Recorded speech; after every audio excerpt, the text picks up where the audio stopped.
One Wish, this simple approach with 2 questions and 4 pictures of connecting with people and helping connect them to God. There's actually 10 values behind this approach, 10 things that help us with why I believe this approach works today with people.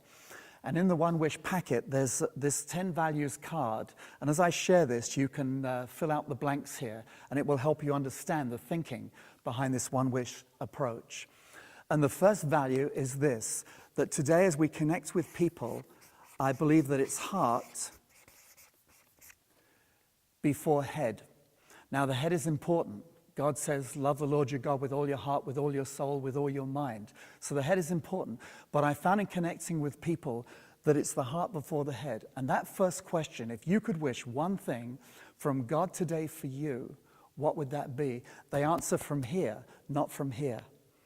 And so you find you don't kind of get into head-butting arguments. Now, there's a place for apologetics, but I find today, just connecting with folk, it's the heart before the head. A second value is what I call do before done. Done is what God has done for us 2,000 years ago on the cross, which we'll come to when we share the 4 pictures on the wristband. But I found today to connect with do before done. And that first question, if you could wish one thing from God today for you, is asking, what would you like God to do for you today? If you could wish one thing from God for you today. And as I said, Jesus asked Bartimaeus, what do you want me to do for you? James and John, the same question. What do you want me to do for you?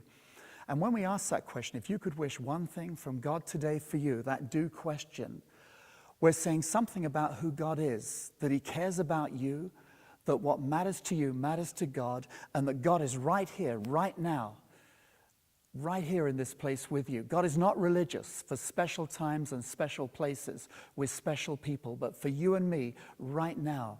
So this approach, this value is do before done. A third value is ear before tongue. That when you ask that question, if you could wish one thing from God today for you, you then step back and you listen. And so often in evangelism, it's like we unload the truck on people. I've got it, you need it, you're going to get it. But I found in asking that first question, it's like you sit back, you listen to them, and you see what's on their heart. If you could wish one thing, what's that on your heart today, that heart desire that you would have for God to help you with? And you listen. And as you listen with your ear, maybe you'll get an opportunity where they'll listen with their ear to what you have to say later. So you earn their respect. A fourth value is this, and it's know before go. And before you go on and share the wristband and God's one wish for them, you get to know a little bit about them. You actually get a bio on them. You get to sense that one wish on their heart. You also get an idea of their idea of God, whether he's there, whether he's personal, whether he cares for them. So you get to know a little bit about them before you move on to the second question. So it's know before go. The fifth value is what I call show before tell. See, the second question is this. Did you know that God has one wish for you? May I show you with these 4 pictures what that one wish is? But what if instead I said, did you know God has one wish for you? May I tell you what that one wish is? How does that sound? May I tell you or show you? Which sounds better? And show you sounds better, doesn't it? Because tell you, hey, that's the ears, and people don't want to be told things today. So when I move to that second question, I'll point to the wristband and show first and say, could I show you with these 4 pictures God's one wish for you? And they'll go, oh, what's that? I say, you're going to like it. You're going to like it. And so this helps show them and shows interest and curiosity with them. So it's show before tell. Another value is this, that it's special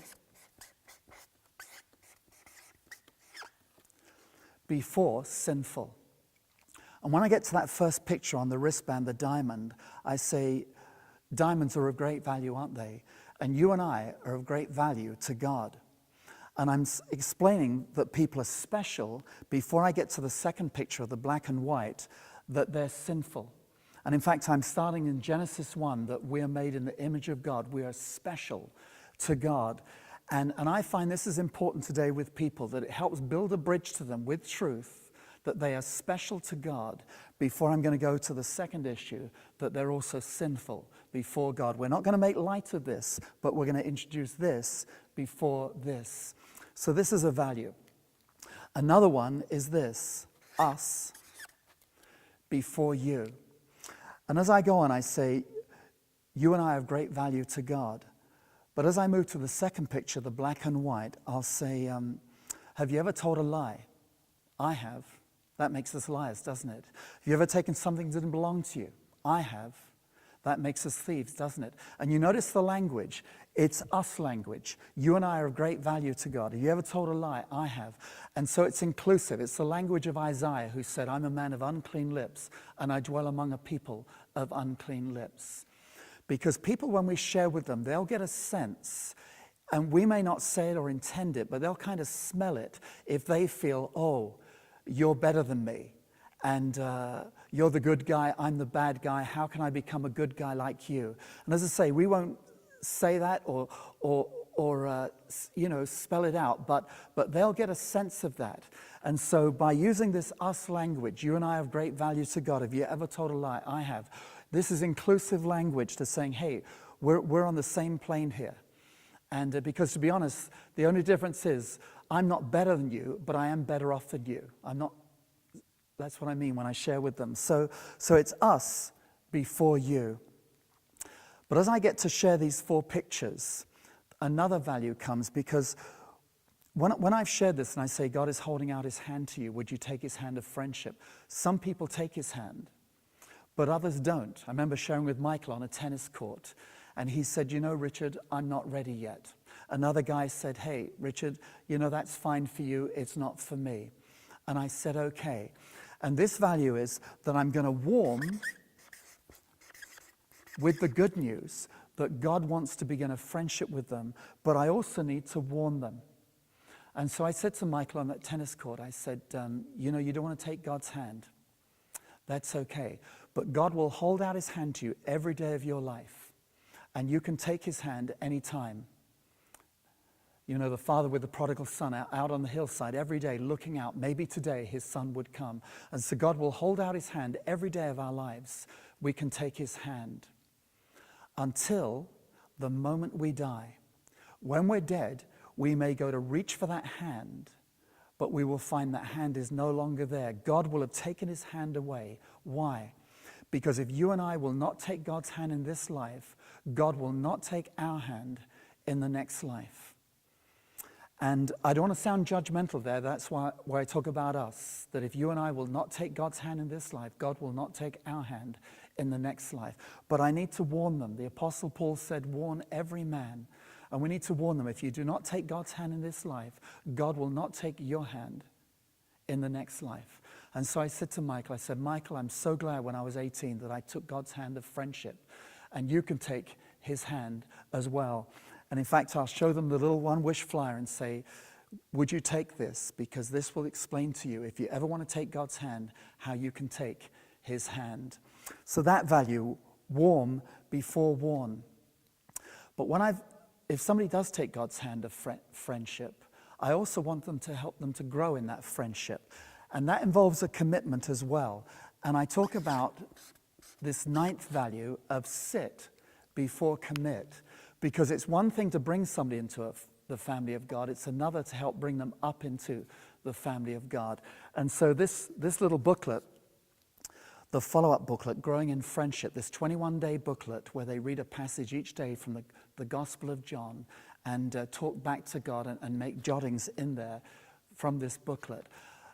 What you're committing to is that for the next 3 weeks, you would get together with them once a week, and if you're in the same area, you can get together over coffee, maybe for half an hour or so, or it has to be by Skype or FaceTime, however you connect. But you're going to connect for the next 3 weeks to help them grow in their friendship with God with this Growing in Friendship booklet. And so you need to sit down. Jesus talked about sitting down and counting the cost. Sit down and say, I want to help somebody begin a friendship with God, but I also know that means I'm going to be involved in helping them grow in that friendship with God, and also hoping you could connect them to your church as well.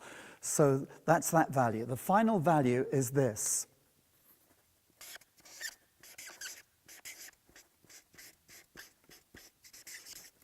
And it's prayer before share. And each day when I get up, new day, I say, God, would you help me connect with somebody today? And would you soften their heart towards you and my heart towards them? Because this is not a program, this is not a technique, this is a way of caring about people and wanting to help connect with them and help connect them with God.